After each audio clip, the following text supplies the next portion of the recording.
நாள் வெளியில சாப்பிட்டா என்ன ஆயிட போகுது?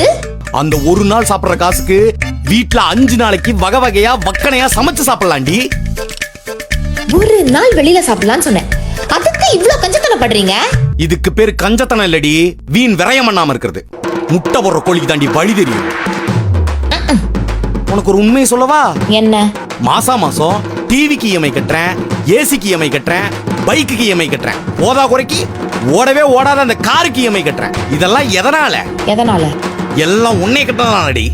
இது போக ஹவுசிங் லோனு, எஜுகேஷன் லோன். போதும், 10 நிமிஷம் வெயிட் பண்ணுங்க, சாப்பாடு ரெடியா இருக்கும்.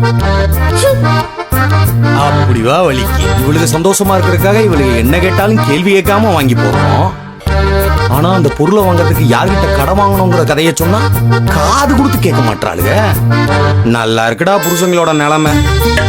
சாப்பாடு ரெடி, வாங்க. அதுக்குள்ள சாப்பாடு ரெடியா?